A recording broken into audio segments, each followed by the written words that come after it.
Satu, dia kata kuncinya harus representatif, dalam artian harus bisa merepresentasikan siapa yang dijelaskan di sana. Namanya juga personal, pasti satu orang kan. Namanya juga statement, pasti penjabaran kan. Itu yang harus teman-teman isikan di personal statement. Dan ini beda dengan CV. Mohon dicatat, personal statement dengan CV sangat jauh berbeda. Kalau CV mungkin kita hanya menjelaskan tentang, oke, saya dulu sekolah di SD ini, lalu saya pas kuliah ikut volunteer di komunitas A, itu CV. Tapi kalau di personal statement, teman-teman jelaskan. Ketika misalnya kuliah, saya ikut andil di komunitas jalanan. Apa yang teman-teman dapat dari kegiatan itu, dari program itu, kenapa teman-teman ikut komunitas itu, dan apa yang bisa teman-teman pelajari. Jadi berakar gitu. Itu namanya personal statement. Jadi instead of apa ya, daripada hanya menjabarkan, saya ikut komunitas A, B, C, D, sampai Z, teman-teman jabarkan, saya ikut komunitas A, apa yang saya dapat dari komunitas A, alasannya, terus kapasitas saya di komunitas A itu apa, itu yang harus teman-teman sampaikan di personal statement. Jadi personal statement itu bukan menjual data. Kalau hanya menjual data, ya semua orang juga disampaikan kan datanya. Bisa jadi teman-teman berdua, bertiga dari komunitas yang sama ikut daftar beasiswa, ya si asesor akan membaca tiga data yang sama kan. Teman-teman harus bisa membedakan diri teman-teman dari dua yang lain dengan cara menjabarkan, ngasih statement lagi. Data teman-teman itu apa sih yang menjadi unik gitu. Apa yang membuatnya jadi unik sehingga lebih pantas dipertimbangkan daripada dua yang lain. Jadi dalam personal statement, teman-teman menjual diri, bukan menjual data. Menjual diri, menjual pengalaman, menjual kapasitas, itu yang harus disampaikan di personal statement. Itu makna representatif. Yang kedua, ini lebih luas mungkin ya. Personal statement itu harus unik. Kenapa unik? Kalau tidak unik, teman-teman ya sama saja dengan ribuan kandidat yang lain yang mungkin hanya dilihat sekilas, oh ya udah ini biasa, lempar. Kalau misalnya unik, impresif atau berkesan bagi si asesor, teman-teman kan bisa masuk shortlist, bisa masuk dan mungkin bisa jadi tiket untuk ke gate selanjutnya. Unik dalam artian apa? Unik dalam artian teman-teman bisa memunculkan apa sih kelebihan teman-teman dibanding kandidat yang lain? Apa sih yang bisa teman-teman unggulkan dibanding kandidat yang lain? Bukan terkait ranking akademik, bukan terkait banyaknya sertifikat juara, tapi terkait kontribusi apa yang teman-teman sudah lakukan di lingkungan sekecil apapun yang bisa menjadikan teman-teman seorang pembelajar. Gitu. Jadi tujuan beasiswa kan memberikan fasilitas untuk teman-teman belajar. Jadi mereka pasti ingin melihat bahwa teman-teman ini seorang pembelajar sejati loh. Dan mereka ingin melihat bahwa tanpa memandang usia, tanpa memandang latar belakang, tanpa memandang pencapaian akademik atau non-akademik, teman-teman bisa memberikan kontribusi dan teman-teman mau belajar lebih banyak untuk memberikan lebih banyak juga untuk Indonesia. Itu makna unik di sini. Jadi personal statement sebenarnya nggak usah ribet-ribet, teman-teman nggak usah merasa berkecil hati kalau misalnya, aduh saya kan cuman juara tingkat RT misalnya, itu nggak masalah. Yang pasti dengan juara tingkat RT itu teman-teman bisa memberikan kontribusi yang nyata terhadap lingkungan. Itu sih yang mereka cari gitu kan. Namanya beasiswa LPDP dengan banyaknya kandidat yang berdaftar, dengan banyaknya pendaftar dari berbagai macam latar belakang, untuk ukuran tingkat keberhasilan kan pasti akan sangat jauh berbeda, range-nya tinggi, dan yang mereka cari tentunya bukan itu. Itu mungkin hanya berapa persen menentukan seseorang diterima atau enggaknya sebagai awardee, tapi yang pasti mereka pasti akan mencari orang-orang yang ingin benar-benar belajar untuk memberikan kontribusi yang lebih nyata dan yang lebih banyak untuk lingkungan mereka sendiri. Dan secara besarnya untuk negara, seperti itu mungkin ya. Itu untuk personal statement. Oke, lalu part atau steps dulu deh. Steps gimana aja sih yang baik untuk membuat sebuah personal statement yang pasti standar mungkin ya. Dari hasil googling di mana-mana, dari teman-teman Wordy juga, yang pasti persiapannya harus benar-benar matang. Matang dalam artian tidak mepet, tidak memaksakan. Jadi matang itu ketika kita sudah memikirkan benar-benar apa yang akan kita perdalam, jurusan apa, fokus studinya apa, fokus tesis dan kontribusi nantinya apa, baru kita bikin personal statement. Kalau sebelum teman-teman menemukan jati diri teman-teman nanti ingin seperti apa, itu lebih baik jangan dulu nulis. Karena ya nanti akan ngambang gitu hasilnya, mungkin hanya akan seperti karangan gitu ya. Tapi ketika misalnya teman-teman sudah membulatkan tekad, sudah benar-benar brainstorming, itu teman-teman sudah bulat, personal statement teman-teman juga akan memperlihatkan kebulatan tekad teman-teman. Tentunya kalau misalnya bisa menyampaikan dengan sebaik-baiknya. Oke, so preparasi itu harus benar-benar baik.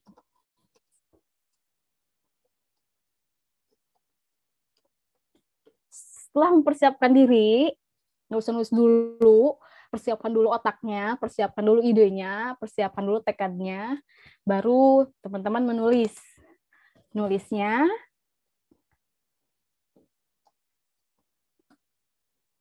teman-teman curhatkan semuanya.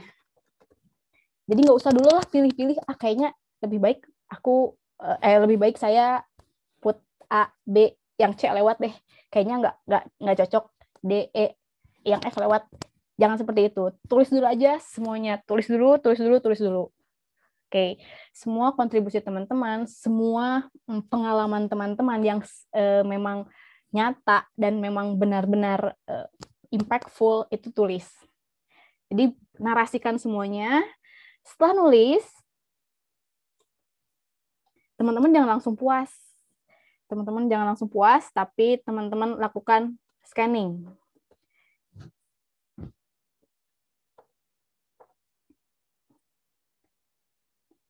Lakukan scanning dalam artian teman-teman renungkan itu teks hasil teman-teman tulis. Jadi benar-benar difahami, benar-benar dibaca. Benar-benar, oh ini bukan sih yang merepresentasikan saya. Apakah teks ini sudah bisa memperlihatkan bahwa oh iya, saya pantas loh dapat beasiswa dengan teks yang saya sampaikan. Karena kan si asesor hanya akan melihat dari teks itu. Mereka tidak akan langsung bertemu dengan teman-teman. Teman-teman belum tentu bisa akan langsung memperlihatkan atau memberikan atau menjelaskan kapasitas teman-teman, tapi mereka baru akan melihat itu nanti ketika tes wawancara kan. Nah, sebelum itu mereka ingin memastikan bahwa teman-teman pantas melalui personal statement itu. Oke. Jadi lakukan scanning, renungkan lagi, tambahkan kalau misalnya ada yang kurang, buang kalau misalnya ya memang nggak penting. Oke. Setelah scanning, ini waktunya teman-teman minta tolong orang lain untuk lakukan proofread. Proofread atau peer review ya. Macam jurnal mungkin ya. Kenapa penting proofread? Karena yang menurut kita bagus belum tentu kata orang lain bagus. Yang menurut kita udah oke, belum tentu kata orang lain atau kata kebanyakan orang udah oke. Makanya proofread penting, setidaknya untuk mengemas kebahasaan atau penyampaian itu bisa minta pertimbangan mereka seperti itu. Dan proofread-nya jangan ke teman dekat, jangan ke sahabat, tapi usahakan cari yang memang punya kapasitas. Contohnya, kalau misalnya teman-teman ingin ngambil jurusan teknik, ya cari mahasiswa teknik yang memang sudah memiliki kapasitas untuk memberikan pertimbangan gitu. Oh, ini kayaknya cocok deh, kayaknya cukup deh. Kayaknya udah logis deh alasan kamu ingin melanjutkan studi apa. Nah, cari orang-orang yang memang memiliki kapasitas untuk nge-assess tulisan teman-teman. Itu penting. Kalau misalnya ke sahabat, biasanya kan udah bagus, udah lanjut. Nah, itu ngebantu sih, tapi itu ngebantu ke mental mungkin ya. Tapi ke teks, ya itu walau alam gitu. Oke, setelah proofread, teman-teman edit kalau misalnya ada yang perlu diedit. Setelah itu, lakukan review lagi. Lakukan berkali-kali review. Kalau misalnya udah di-review, mau proofread lagi, silahkan. Jadi memang ini checking time, tidak sebentar. Kalau misalnya teman-teman ingin memberikan yang terbaik, siapkan juga waktu terbaik, dan berikan juga pengorbanan terbaik gitu. Dimulai dari awal, bahkan dari ketika pemenuhan kebutuhan untuk administrasi. Biasanya seleksi administrasi orang-orang masih nganggap baru administrasi doang, yang penting ABCD-nya terpenuhi, masuk aman. Tapi kan namanya administrasi, tes seleksi pertama, kita harus dapatkan tiket. Untuk mendapatkan tiket itu kan nggak sembarangan administrasi ya. Jadi tolong jangan sembarangan juga menyiapkan personal statement atau komitmen atau apapun itu. Oke, itu untuk step-stepnya. Berapa lama lagi waktunya ya Mbak ya? Masih ada waktu kah? Masih Mbak Ulfa. Berapa lama lagi nih Mbak? 5-10 menit. Oke. Sekarang tentang kontennya ya. Konten untuk personal statement, baik rencana studi maupun komitmen, itu kan tidak baku. Di LPDP juga dia hanya nge-highlight 6 poin yang harus dimasukkan, tapi nggak harus runut. Yang pasti teman-teman sampaikan secara logis. Itu yang paling penting. Dari teman-teman Wordy, hasil sharingnya bahwa ketika kita membuat personal statement, sampaikan secara logis. Jangan ngarang-ngarang dan jadi diri sendiri. Itu jangan jangan membalut itu teks dengan hal-hal yang sebenarnya nggak ada pada diri teman-teman, seperti itu. Karena yang namanya personal statement nanti juga akan dibuktikan ketika teman-teman wawancara, misalnya akan kelihatan sekali ketika misalnya teman-teman hanya ngebalut dengan hal-hal yang sebenarnya teman-teman tidak miliki, itu akan dibuka nanti di wawancara. Jangan sepelekan pewawancara. Mereka sudah berkali-kali mewawancara ribuan orang sebelum teman-teman juga, dari tahun ke tahun, meskipun berganti-ganti, tapi tetap mereka memiliki kapasitas untuk melihat seril apa sih situasi teman-teman dan kondisi teman-teman dan kapasitas teman-teman juga. Oke, jadi pastikan personal statement itu yang menunjukkan diri sendiri. Ada beberapa kejadian yang di afirmasi Budi, teman saya sampaikan, dia nge-copy paste atau misalnya ya make personal statement orang lain. Bagus sih, bagus. Tapi ketika diwawancara nggak lolos. Padahal itu hasil personal statement dari Wordy yang udah lolos, sudah sekolah. Kenapa? Karena ya memang tidak representatif, si personal statement-nya bagus. Di awal administrasi aman, tiket dapat. Tapi ketika diwawancara, ketika dibuktikan, tidak terbukti, itu celaka gitu. Oke, jadi tidak ada tidak ada kaidah baku untuk telling personal statement seperti apa. Yang pasti harus logik dan harus jujur jadi diri sendiri. Tapi biasanya katanya expert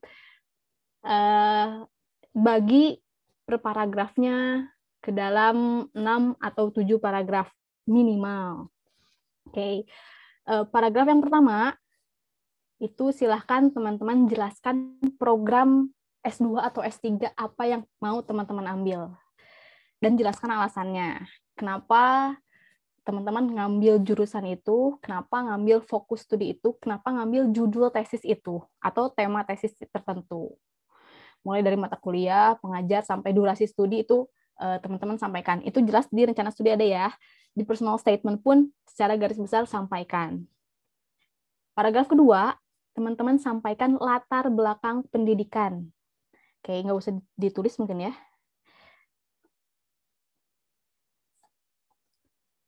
Oke, 1, mau apa? 2, teman-teman isi dengan latar belakang pendidikan. Oh.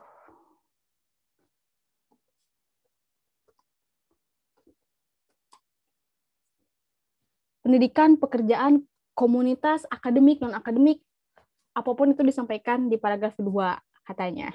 Jadi intinya jelaskan apa yang sudah dilakukan dalam hal pengalaman yang bisa memperlihatkan bahwa teman-teman itu tidak mentah. Jadi kalau belajar di program studi tertentu, ya emang sudah sepantasnya gitu. Di paragraf ketiga, teman-teman sampaikan isu yang ingin diselesaikan. Ini ada di komitmen untuk Indonesia ya. Masukkan secara singkat di personal statement. Isu apa sih yang memberikan alasan teman-teman harus ngambil bidang studi ini? Apa yang ingin teman-teman berikan kontribusinya? Apa yang ingin teman-teman selesaikan nanti ketika teman-teman selesai studi? Itu silakan jabarkan di paragraf ketiga. Oke. Paragraf keempat, ini saya nggak usah lanjutkan terus ya. Paragraf keempat, silakan teman-teman uraikan gimana kampus dan jurusan teman-teman nanti akan memberikan pembekalan yang nyata buat teman-teman mempersiapkan diri untuk berkontribusi lebih. Jadi misalnya saya ingin ngambil teknik kimia di paragraf 1 tak disampaikan ya. Terus paragraf 2, karena dulu saya misalnya jurusan S1-nya kimia, paragraf 3, karena di sini banyak orang-orang masih belum, misalnya teman-teman ingin tentang sampah ya, karena nyambung mungkin ya kimia dan sampah. Banyak masalah tentang sampah, ini kalau misalnya saya kuliah di teknik kimia di universitas tertentu, jurusan tertentu, saya akan bisa membekali diri dengan ilmu persampahan. Seperti itu. Karena misalnya di perguruan tinggi ini, mereka sangat-sangat concern tentang riset sampah. Itu sangat-sangat penting. Jadi, menyampaikan spesifikasi kapasitas universitas, kapasitas perguruan tinggi itu sangat penting untuk memperlihatkan bahwa saya sudah sesiap ini loh untuk belajar dan saya sudah memilih atau memiliki pilihan universitas tertentu. Kenapa? Karena sesuai dengan tujuan saya. Itu paragraf keempat. Dan paragraf kelima, goals atau tujuan teman-teman yang ingin diraih. Oke, biasanya kalau misalnya paragraf-paragraf selanjutnya udah lengkap, goals ini tinggal menyambungkan aja. Jadi nanti setelah saya sekolah, setelah saya dapat ilmu persampahan, saya akan bisa membangun bank sampah, mengembangkan komunitas pegiat sampah seperti itu. Itu di paragraf selanjutnya. Jadi kan teman-teman seperti bernarasi, tapi teman-teman nge-explain gitu, menjabarkan. Dan itu sangat-sangat logis kan. Oke, setelah itu teman-teman uraikan kenapa ingin menempuh studi di negara tertentu. Misalnya saya di Kanada. Di Kanada itu pendidikannya bagus. Makanya karena saya basicnya pendidikan, saya ingin misalnya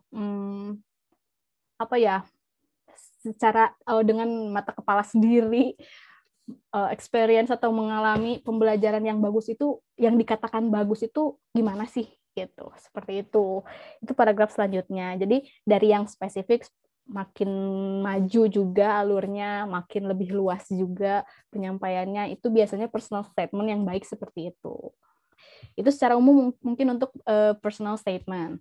Dan untuk rencana studi, untuk komitmen itu sebenarnya sama-sama saja ya. Cuman tinggal ditambahkan sedikit, isinya kontennya pasti akan tetap sama sih.